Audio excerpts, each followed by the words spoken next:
ಪರಿಸ್ಥಿತಿ ಬೋನಿಗೆ ಬಿದ್ದಿರೋ ಇಲಿ ಥರ ಆಗಿದೆ. ಬೆಚ್ಚಗಿದೆ ಅಂತ ಇರೋಂಗೂ ಇಲ್ಲ, ಕತ್ಲು ಅಂತ ಅಲ್ಲಿಂದ ಹೋಗೋಂಗೂ ಇಲ್ಲ. ನಮ್ಮ ವೀಕ್ನೆಸ್ಸು ಯುಕ್ತ ಅಂತ ಯಮ್ಮನ್ಗಾಗಲೇ ಗೊತ್ತಾಗಿದೆ. ಹಾಗಾಗಿ ನಮ್ಮ ಜುಟ್ಟನ್ನ ಅವಳು ಕೈಲಿ ಕೊಟ್ಟು ಸುಮ್ಮನೆ ಕೂತ್ಕೊಳ್ಳೋಂಗಾಗಿದೆ ನಮ್ಮ ಪರಿಸ್ಥಿತಿ. ಎಸ್, ಬಟ್ ಏನು ಮಾಡೋದು? ಯುಕ್ತ ಬಗ್ಗೆ ಯೋಚನೆ ಮಾಡಬೇಕಲ್ಲ. ಅದನ್ನು ಯೋಚನೆ ಮಾಡ್ತಿರೋದಕ್ಕೆ ಇನ್ನೂ ಯಮ್ಮನ ಮಾತು ಕೇಳಿಸ್ಕೊಂಡು ಹ್ಞೂ ಅಂತ ಇರೋದು. ಎಲ್ಲ ಅಂದಿದ್ರೆ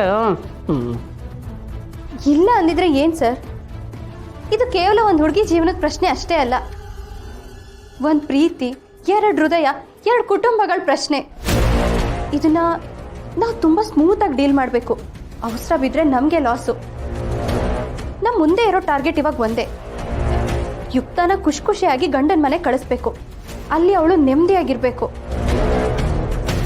ಕೋಪ, ಸಿಟ್ಟು, ಅವಸರಕ್ಕಿಂತ ಇವಾಗ ನಮಗೆ ತಾಳ್ಮೆ, ಸಮಾಧಾನ ತುಂಬ ಮುಖ್ಯ.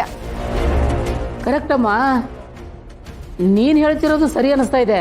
ನಾವೀಗ ಎಷ್ಟು ಬುದ್ಧಿವಂತಿಕೆಯಿಂದ ಇದನ್ನ ಹ್ಯಾಂಡಲ್ ಮಾಡ್ತೀವೋ ಅಷ್ಟು ಯುಕ್ತ ಅವ್ರ ಅತ್ತೆ ಮನೆಯಲ್ಲಿ ಆರಾಮಾಗಿರ್ತಾಳೆ ಅನಿಸುತ್ತೆ.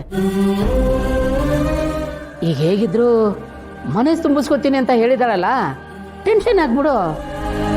ಮನೆ ತುಂಬಿಸ್ಕೊತೀನಿ ಅಂತೇನೋ ಹೇಳಿದ್ದಾರೆ, ಬಟ್ ಕಂಡೀಷನ್. ಹೌದು, ಇವಾಗ ಅದೇ ನಮಗೆ ಚಾಲೆಂಜಿಂಗ್ ಆಗಿರೋದು. ನಾವು ಅದನ್ನು ಫೇಸ್ ಮಾಡಲೇಬೇಕು. ಮಾತೇನೋ ಕೊಟ್ಬಿಟ್ಟು ಬಂದಿದ್ದೀನಿ, ಆದರೆ ನನ್ನ ತಮ್ಮನ ಹತ್ರ ಈ ವಿಚಾರದ ಬಗ್ಗೆ ಹೇಗೆ ಮಾತಾಡಲಿ? ನನ್ನ ಸ್ವಾರ್ಥಕ್ಕೆ ಅವನ ಜೀವನನ ಬಲಿ ಕೊಡ್ತಾ ಇದೀನ ಅಂತ ಪ್ರಶ್ನೆ ಕಾಡ್ತಿದೆ ನನಗೆ. ಇದು ನಿನ್ನ ಸ್ವಾರ್ಥ ಅಲ್ಲ, ಆ್ಯಂಡ್ ನಿನಗೋಸ್ಕರ ನೀನು ಮಾಡ್ಕೋತಾನೂ ಇಲ್ಲ. ನಿನ್ನ ತಂಗಿ ಯುಕ್ತಗೋಸ್ಕರ ಮಾಡ್ತಿದ್ಯಾ. ಯುಕ್ತ ನಿನಗಷ್ಟೇ ತಂಗಿ ಅಲ್ಲ, ಯಶ್ಗೂ ತಂಗಿನೇ. ಇಲ್ಲಿ ಚಾಲೆಂಜಿಂಗ್ ಆಗಿರೋದು ಸಿಚುವೇಶನ್ನು. ಇದಕ್ಕಿಂತ ಚಾಲೆಂಜಿಂಗ್ ಆಗಿರೋ ಸಿಚುವೇಶನ್ಸ್ ಬರುತ್ತೆ. ನಾವು ಅದನ್ನು ಎದುರಿಸೋಣ.